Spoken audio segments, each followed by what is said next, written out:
വയനാട്ടിൽ 5 വിദ്യാർത്ഥികൾക്ക് കൂടി ഷിഗല്ല സ്ഥിരീകരിച്ചു. ഇതോടെ ഷിഗല്ല ബാധിതരുടെ എണ്ണം 8 രോഗം സ്ഥിരീകരിച്ചവരുടെ ആരോഗ്യനില തൃപ്തികരമാണ്. ഷിഗല്ല നിയന്ത്രണ വിധേയമെന്ന് ആരോഗ്യമന്ത്രി കെ മുരളീധരൻ പ്രതികരിച്ചു.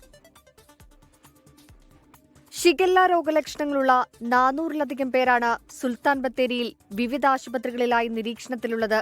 രോഗലക്ഷണങ്ങളോടെ ചികിത്സയിൽ കഴിയുന്ന വിദ്യാർത്ഥികളുടെ ആരോഗ്യനില തൃപ്തികരമാണ്.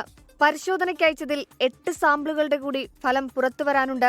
രോഗവ്യാപനത്തെ തുടർന്ന് ജില്ലയിലെ മുഴുവൻ സ്കൂളുകളിലെയും കോളേജുകളിലെയും കിണറുകൾ ക്ലോറിനേറ്റ് ചെയ്യാനുള്ള നടപടികൾ തുടങ്ങി. മുഴുവൻ വിദ്യാർത്ഥികളും നിരീക്ഷണത്തിലുള്ള കോളിയാടി മാർ ബസോലിയോസ് AUP സ്കൂളിലെ കിണറിലെ വെള്ളത്തിന്റെ പരിശോധനാ ഫലം ഇനിയും പുറത്തുവന്നിട്ടില്ല. ഷിഗല്ല നിയന്ത്രണ വിധേയമെന്ന് ആരോഗ്യമന്ത്രി കെ മുരളീധരൻ പറഞ്ഞു. ഇപ്പോൾ അത് കൺട്രോൾഡാണ്. 38 കുട്ടികളാണ് ഇന്നലെ ലാസ്റ്റ് ഹോസ്പിറ്റലിൽ ഉണ്ടായിരുന്നത്. അതിൽ 12 പേർ സർക്കാർ ആശുപത്രിയിലും മറ്റുള്ളവർ സ്വകാര്യ ആശുപത്രിയിലുമാണ്. 2 രക്ഷിതാക്കളെ പ്രത്യേകം ഐസൊലേറ്റഡ് വാർഡിലേക്ക് മാറ്റിയിട്ടുണ്ട്. ഒരു സംശയമുണ്ട് അവർക്ക് അസുഖം ബാധിച്ചിട്ടുണ്ടോ, പക്ഷേ റിപ്പോർട്ട് കിട്ടിയില്ല. വിദ്യാർത്ഥികൾക്ക് പുറമെ ഒരു അധ്യാപികയ്ക്കും 2 രക്ഷിതാക്കൾക്കും രോഗലക്ഷണങ്ങളുണ്ട്.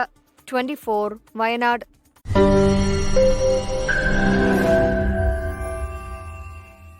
ലോകത്തെവിടെയായാലും ഏത് സമയത്തും 24 വാർത്തകളും ഓഗ്മെന്റഡ് റിയാലിറ്റി പാക്കേജുകളും എക്സ്പ്ലെയിനറുകളും വിശദമായി കാണാൻ ഞങ്ങളുടെ യൂട്യൂബ് ചാനൽ നിങ്ങൾക്ക് സബ്സ്ക്രൈബ് ചെയ്യാം.